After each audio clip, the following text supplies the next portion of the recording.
They said room 217 had been locked for 20 years. No one remembered why. The door was sealed with thick chains and a rusted padlock, its frosted window obscured by time and dust. The students at Ashcroft Academy whispered about it in hushed tones, claiming it was haunted, cursed, or both.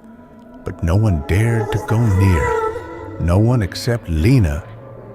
Lena was new at Ashcroft, a transfer student with a quiet demeanor and a curious mind.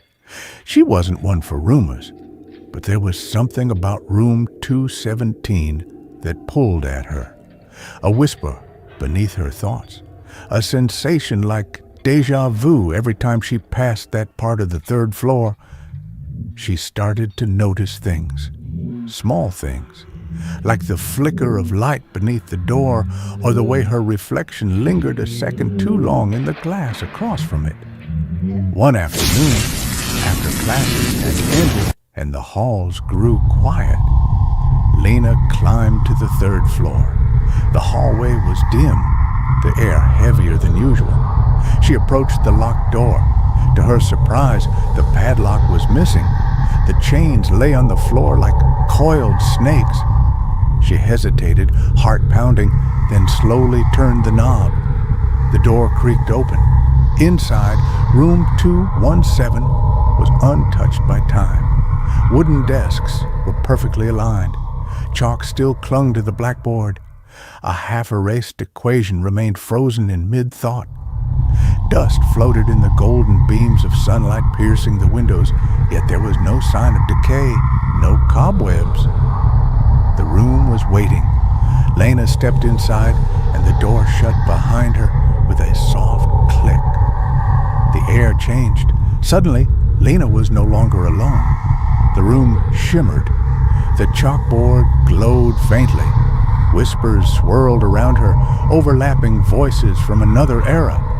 She turned and saw them. Students, ghostly and pale, sitting at their desks, staring straight ahead. They didn't notice her. Then one of them turned. A boy, perhaps 16, with sad eyes and ink-stained hands. He stood and walked toward her. "You hear us?" he said softly. His voice echoed strangely, layered like distant radio frequencies. "We've been waiting." Lena backed away, but the room would not let her go. The door was gone.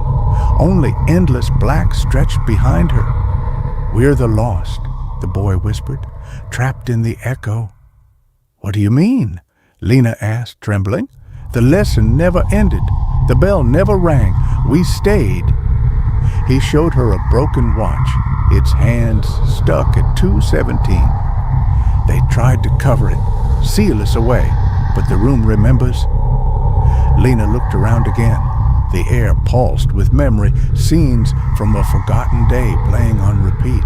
A teacher screaming, lights flickering, a sound like thunder, then silence. "They thought time would erase us," the boy said, "but you opened the door." "Why me?" "Because you remember." "I've never been here before," Lena insisted. "Not in this life," he said. Suddenly, Lena felt a jolt of pain, memories not her own flooding in. She saw herself in a different body at a different time, standing at the front of the class. A teacher. She was the one screaming. She remembered now the experiment, the energy surge, the moment the room cracked reality itself. "You're the key," the boy said. "You can set us free." "How?" "Stay." Lena hesitated. "What happens if I don't?" The boy looked away. "Then we wait. Another 20 years, another soul." The walls began to hum. The blackboard erased itself. The students turned to her in unison, their eyes pleading. She stepped forward, reaching for the chalk. Her hand moved on its own, writing the final equation. As she finished the last symbol, the room dissolved into light. Lena woke up on the third floor, alone. The door to room 217 stood wide open. Inside, only an empty room, dusty, decayed, whispers were gone. But every so often, late in the day when the hallway is empty and the sun hits just right, a figure can be seen standing at the blackboard of room 217, writing.